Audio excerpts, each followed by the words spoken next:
Guys আজ ম্যাচে রিজনে 26 নম্বরে থাকা ইভন লাইফ এই প্লেয়ারটি আমাদের ম্যাচে পড়ে যায় এবং সে কিন্তু স্ট্রিমে ছিল। আর তুই জীবনে একটা মেরা দিতে পারি।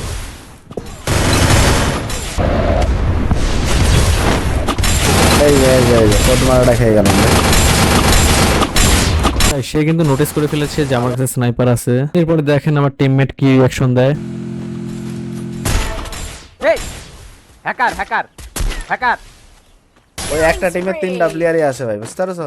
স্নাইপার আছে তো গাইস এই কথাটা বলার কারণটা তো বুঝতেই পারছেন কেন বলেছে। তো আমি কিন্তু স্নাইপার এখানে ইউজ করতেছি এবং তার প্লেয়ার মাজিদুলকে মেরে দিছি 3 নম্বর প্লেয়ারকে, এবং সে লাস্টে বেঁচে ছিল এবং দেখেন সে কি বলে। আরে হেডটা খেয়ে গেলাম ভাই। গাইস স্ট্রিমারের ক্যাম্প থেকে তো দেখলেন, এবার আমার ক্যাম্প থেকে দেখেন।